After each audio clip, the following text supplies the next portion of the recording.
All right, so this video is going to be for those of you that are feeling like you're still struggling a little bit with using Desmos in order to use these applications of quadratics. And really all we're going to do is we're going to graph these functions that you're given. So if you look closely here at this first one, frustrated with his inability to fix his car, Randy's going to throw his wrench across the garage. And for some reason, somebody's got an equation that goes with it. So basically, we're going to kind of track the height of his wrench as he throws it across the garage, right? The height, there goes the wrench, right? You can kind of see the pattern the wrench might follow, right? So if we put it on an XY axis, over time the wrench goes up and then it comes back down and it hits the garage floor, right? So you can kind of see the pattern of the wrench. There's your wrench getting chucked across the floor by Randy. So what we want to do, Desmos is going to be really, really helpful in order to help us kind of find all these kind of characteristic points. So the first thing you want to do, go ahead and open Desmos. And so our original function, instead of the h sub t, we'll just turn that into y. And then we have negative 4x squared. We'll turn all the t's into x's. And then plus 8x. So this one's actually kind of nice. We're not going to really mess with the screen that much and move stuff around. Uh, but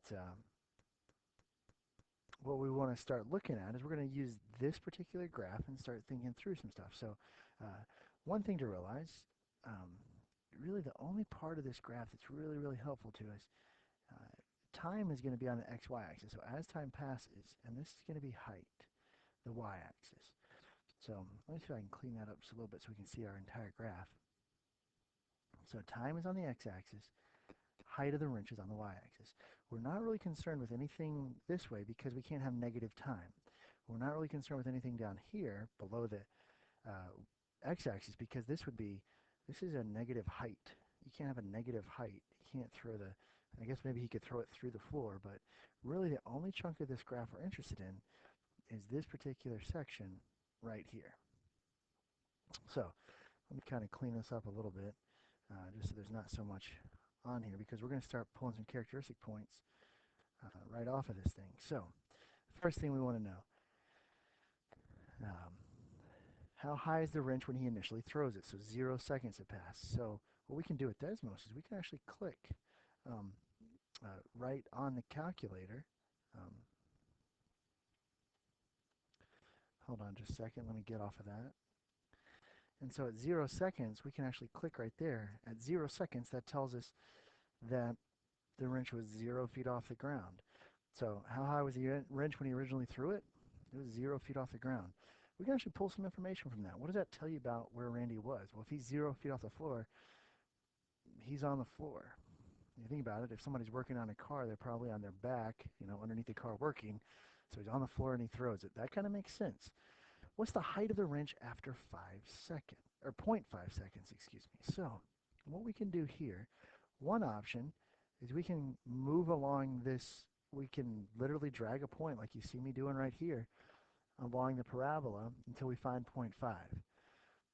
There's 0.5, so apparently it's about 3 feet off the ground. The only issue is we can't keep this point. As soon as I let go of the mouse, I lose the point.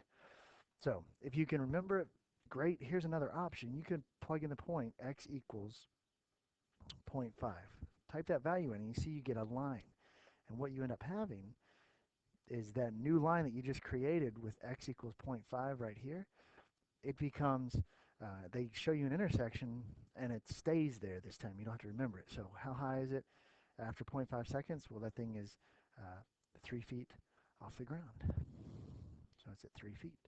How long does it take the wrench to land on the floor after he throws it? So, in other words, here's where it's going to be back at the floor, right? You can see the pattern you can see the pattern of the wrench. It follows kind of my mouse there all the way up, and then here's where it hits the floor. So it's going to hit the floor after 2 seconds. So it takes it 2 seconds to come back and hit the floor. What's the maximum height of the wrench? Well, that's going to be, let's go take a look and we'll grab the parabola, or the vertex of the parabola is the 0.14. Well, that tells me, right, the 1 is the x. This is the time. So after 1 second, and this is the y, right, this is the height of the parabola. So that's the height of the wrench. So after 1 second, it's 4 feet high. So what's the maximum height of the wrench? We just saw it, 4 feet. And then How many seconds after he throws it does it reach its maximum height? Well, it reached there in 1 second. All right, let's take a look at one more together. Outfielder in baseball makes an incredible play and then throws the baseball according to this function. Where h is the height of the ball in feet after t seconds. So let's graph that function. So let's go to Desmos. Let's clear everything off that we got here. And we'll start here. So again, instead of the h of t, let's just type in y. So y equals negative 5x squared. So we'll use x's instead of t's. Desmos likes that a little bit better. Minus 5x plus 6. I believe this should be plus. You have to excuse me there. Sorry, I typed in the wrong thing for a moment. So that should be plus. So back here we go. So we want to look and see, well, how high is the ball when he initially throws it? So 0 seconds have passed. So let's take a look here, and if 0 seconds have passed, then we're talking about that point right here, and that tells us it's 6 feet. So at 0 seconds, right, this is saying at x equals 0. Another way to look at that is the y-intercept. It's at 6 feet. Now, if you think about that just a minute, baseball player is probably about 6 feet tall, so he's kind of throwing it from his height. That makes sense. He's not laying on the ground throwing the baseball. That's perfect. The maximum height of the baseball. Well, that pretty much lends itself to going to find the vertex.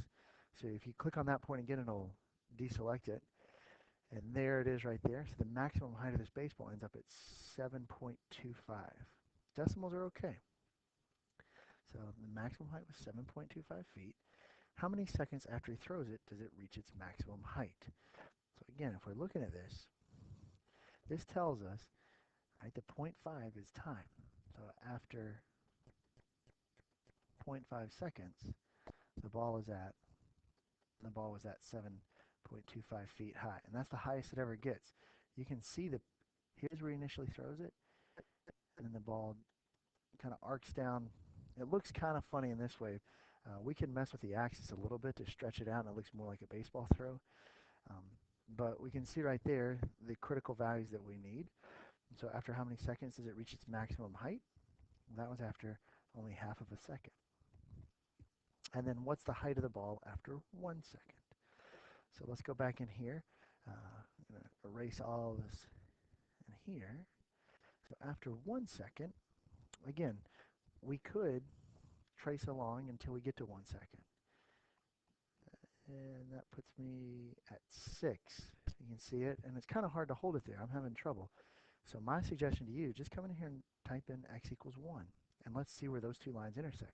So after 1 second, the ball was 6 feet high. Right? So let's go back in here. So after 1 second, the ball was 6 feet high. And so it takes it about a second to get to its highest point and back kind of to the height of the original player. Now, a couple things to realize.